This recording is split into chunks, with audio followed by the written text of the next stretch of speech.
welcome to the greatest teacher of all time, where I, Quincy Dawson, interview teachers of color to highlight their philosophies, strategies, and personalities. Today, I've got Chelbie Collins. What's up, Ms. Collins? Hey, hey. How you doing? How you doing? Thank you for being here with me today. Of course, I'm super appreciative to have the opportunity. I think this is phenomenal. Yeah, this is going to be good. I feel it already. Maybe just a little bit of transparency. So I usually reach out to teachers like in February, March, and then roll these videos out in the spring all the way to the summer.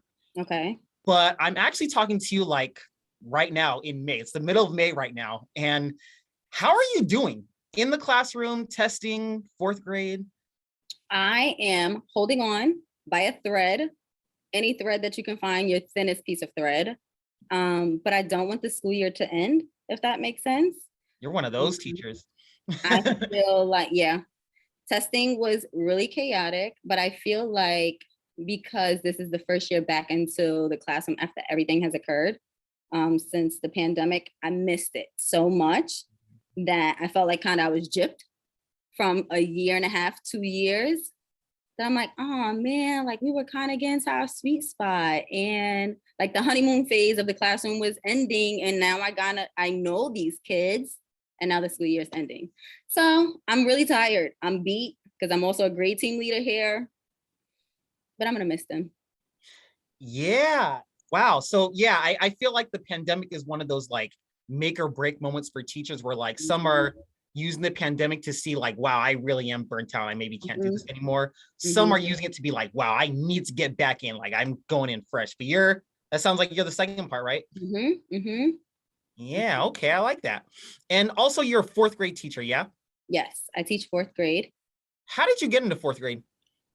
Okay, it's a crazy story.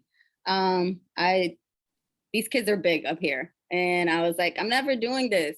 I taught first grade for 2.5 years in kindergarten, and I was like, I'm for sure loving first grade. Like this is my jam. It's great down here. And while I was doing my clinical, my professor at the time and my principal got cool, and I was like, oh man, like this is bad. Like what they talking about? And my professor told me, and she was like, Chelbie, I see that you're great down here, but you're comfortable down here. And like, you're so powerful, you can be moved up. And I was like, ooh, don't go telling the principal that. At the end of year, as I was checking out, my principal was like, how would you feel about moving up to testing grades? And I was like, testing grades, like they're my size. I'm a small person. And she was like, we need you. We need your like love with families and your partnerships with kids. Like, we just need you. Now I'm like, don't take me out of fourth grade. Wow. Yeah, that's really powerful because someone like saw something in you and pushed you to be in these testing grades, right? I feel like not too many people have someone to push them like that. Wow, that's really good. And so fourth grade specifically. So me, when I was in school, I remember fourth grade being I remember never doing my homework. Like I was that kid, right? But I remember fourth grade was the year where like it became serious that, hey, Quincy, you got to do your homework. Like this is not a joke. Why is that with fourth grade? I think that, well, for some schools, right, the next year is middle school. And so you have to kind of like find a place in which you're becoming more independent, right? Also the nurturing aspect of a middle school teacher, right? And so like hand holding or like that coddling, right, that a lot of elementary school teachers would do for students is not happening in a middle school. And so like I can give a prime example for my daughter. My daughter was in this elementary school in which I teach at, and it was great for her. She had really great relationships with the teachers. And if she missed something, it was like, it's okay, like you're still learning. And now she's in middle school and it's a whole new world in the sixth grade where she has to hold herself accountable. So I think that it's a sweet spot of loving on them and also kind of wanting to ensure that they'll be successful at the next step when they're not with you. Yeah, I think that's super important because yeah, if I think about it now, fifth grade, things did become more hard. But I just remember fourth grade was like such a dramatic change. Like, yo, I never did homework. Why are you getting on me now? Right. Okay. So in addition to teaching fourth grade at your school, you also have your own business, yeah? Yes, I do. Um, What is that? What do you do for it?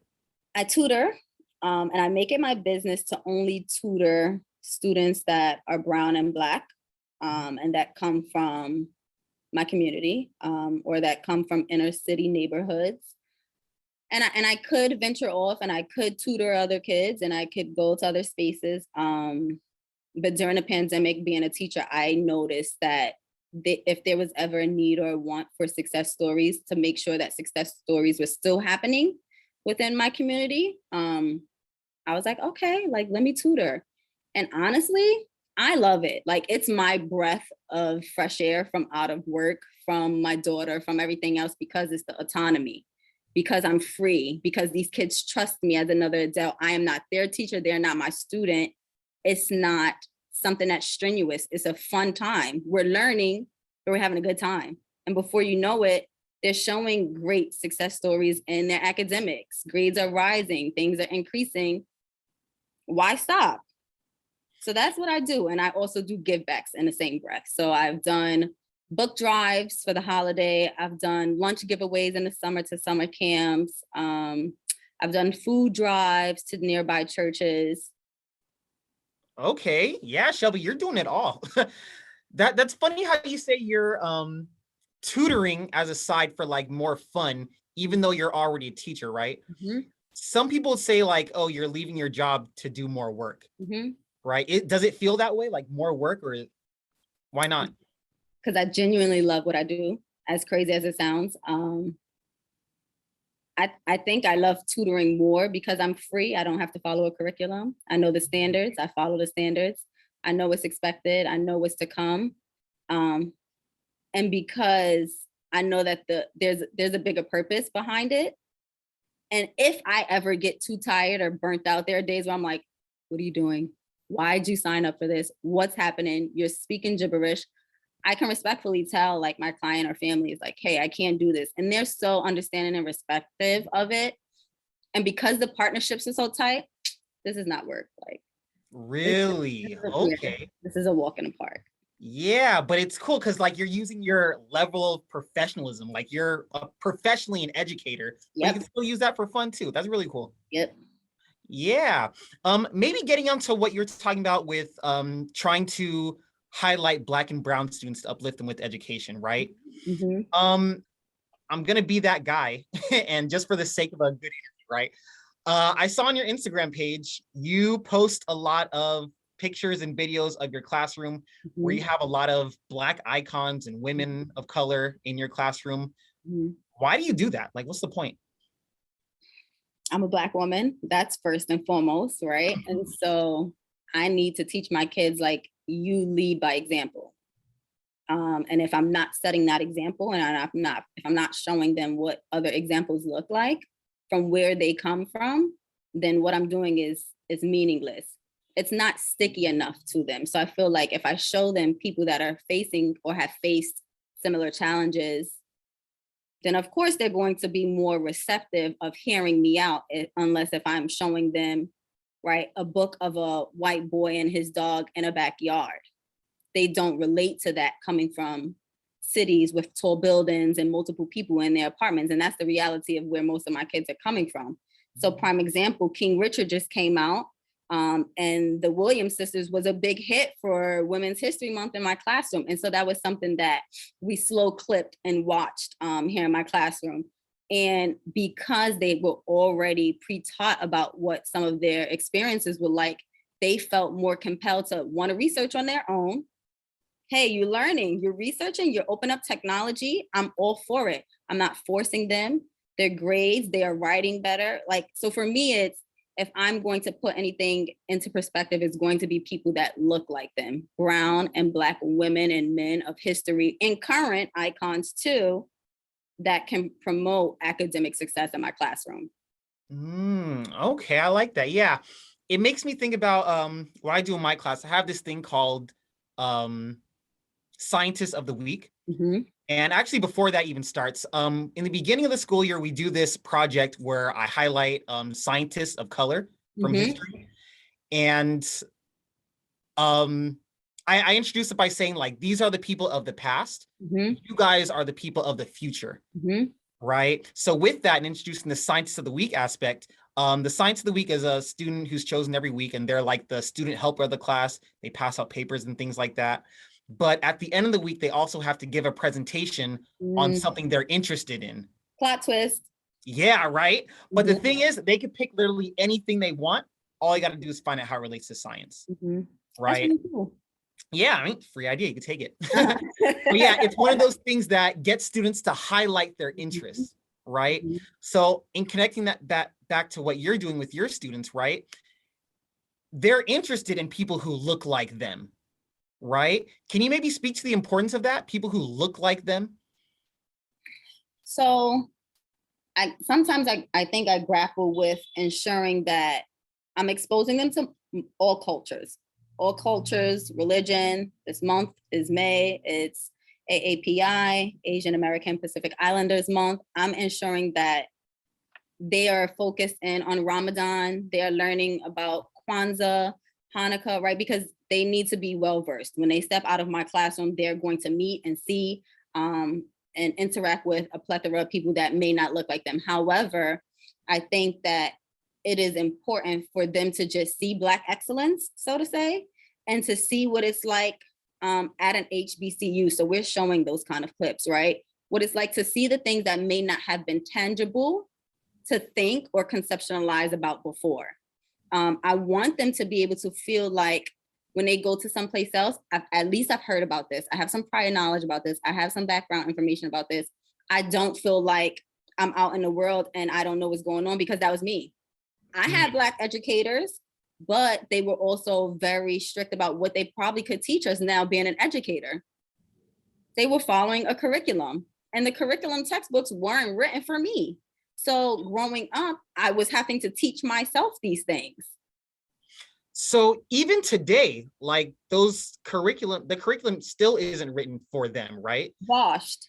Yeah. So maybe can you give some advice to teachers who are maybe trying to get outside the box, outside the curriculum, and maybe show more of themselves and their students? What would you say to them? I'm big on literature. So what I like to do is I like to have a literary debate.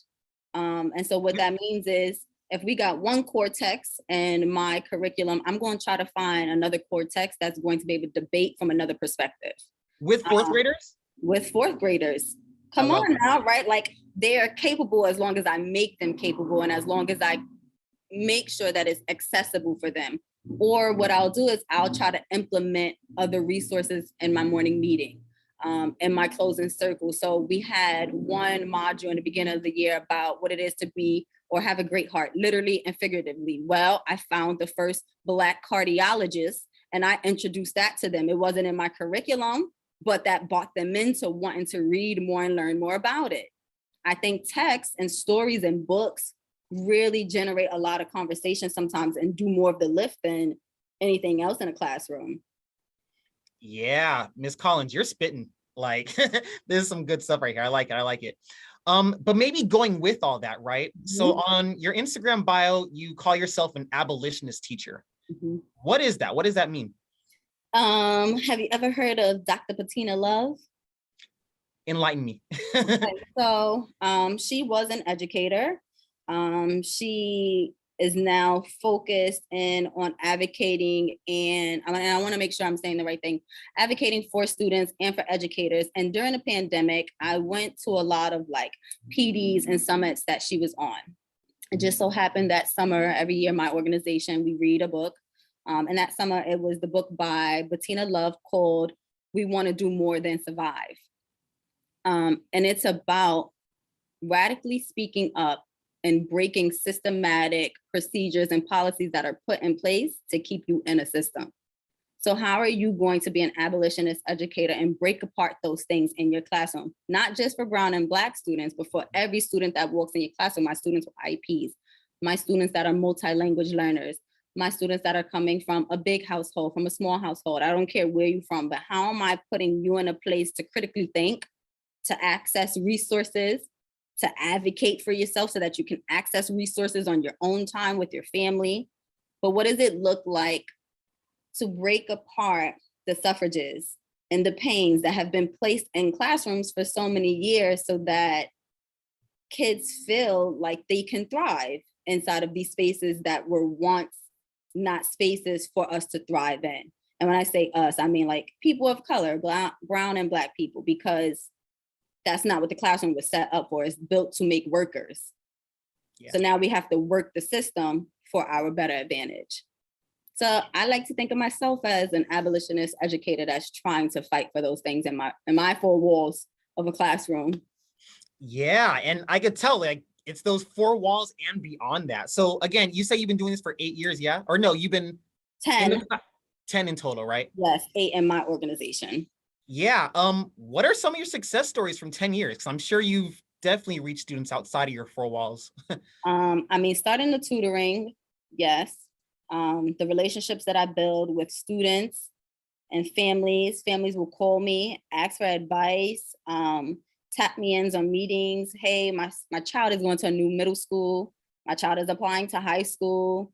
I'm still in so many contacts with a lot of my professors from grad school, just because that's where I found my hunger and my drive. Like, that's why I realized, okay, like this is the work that needs to be done. I even have teachers, some of my elementary teachers who I follow on Instagram, who are like, I'm sorry that you were one of the students that got it and I didn't give you more, and I could have pushed you higher and I could have pushed you more, but now support me with everything I do, any give back that I'm doing, any book drive. If I'm doing a career, I mean, like, they're like my biggest supporters. Man. So I think that's pretty dope in itself. Like, I tell my kids, I'm like, my teacher's still checking on me. Wow. I love that. And coming from someone who's moved around the country from California, Atlanta, and stuff like that, I love to see teachers from the community who are a part of the community, right? Where like, you're not just like there doing your job, like you are in there. You got parents still following up from years past, but like, I love that. That's great. Man. Chelbie, you're doing a lot. My last thing I want to ask you, no, really, you're doing a lot. The Abolitionist Teacher, your small business, your book drives, or your give backs. Why are you still a teacher? My principal asked me that this year. I'm not done yet. I don't think I have like a concrete answer. I feel like once I get to the point of being tired of being in a classroom, I'll probably know. At least that's what everybody else is like. You don't know, like you'll just feel it. But I don't think that I'm done in the classroom yet. And I also want to be a classroom teacher that other teachers can look to for advice, and if they need support without feeling like I'm someone above them that's going to judge them or demean them. And so that's where I'm at. And I also feel like I'm in a sweet spot, and I'm like, now I really know what it is I want and need to do. And so now I'm just trying to take advantage of that feeling. Yeah, that's great. That's great. You're really doing it, Chelbie. Like this is really great. Thank you. Again, thank you for being here with this interview with me. Again, all your insights, the education, what you're doing for the community, they're all some of the reasons why I think you might be one of the greatest teachers of all time. Thank you. Thank you to everyone else for watching The Greatest Teacher of All Time, where I, Quincy Dawson, interview teachers of color to highlight their philosophies, strategies, and personalities.